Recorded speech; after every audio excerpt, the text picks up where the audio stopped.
everyone, this is how my Sunday went.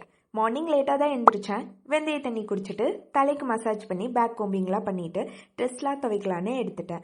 Usually I will not use big washing machine. I prefer to wash in my hands. So மேலே போய் ஊற வச்சுட்டேன்.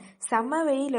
Evening 4:30 5 கிட்ட துவைக்கலான்னு ஊற வச்சுட்டு வந்துட்டு ரூமில் நான் 2 செடி வச்சுருந்தேன். வளருமான்னு தெரில. சரி பார்ப்போன்னு புதினாவும் வெந்தயமும் போட்டு வச்சேன். பட் ஊருக்கு போகிறேன்னு என் ரூம்மேட் கிட்ட தண்ணி ஊற்ற சொல்லியிருந்தேன். பட் அவங்க காட்டின பாசத்தில் என் செடியே செத்துருச்சு. நான் ஊரில் இருந்து வர அன்னைக்கு செம தண்ணி, செடியே மூழ்கி இருந்துச்சு.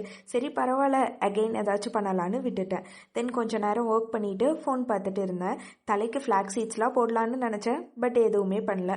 4:30 ஆகட்டும் துவைக்கலான்னு வெயிட் பண்ணிட்டு ஃபோன் பார்த்துட்டு வீடியோவில் எடிட் பண்ணிட்டு இருந்தேன். ஃபைனலி 4:30 ஆச்சு. சரி இப்போ துவைக்கலான்னு பார்த்தா ஃபுல்லாக மழை. துவைக்கவும் இல்லை, தலைக்கு ஒன்றும் போடலை, கரண்ட்டும் போச்சு. 1% சார்ஜில் சர்வை பண்ணிகிட்டு இருந்தேன். நைட் 11க்கு தான் கரண்ட் வந்துச்சு. அண்ட் ஓவராலாக பார்த்தா ஃபுல் டே பிஸியாக இருக்க மாதிரி இருந்தேன். ஆனால் எதுவுமே பண்ணல.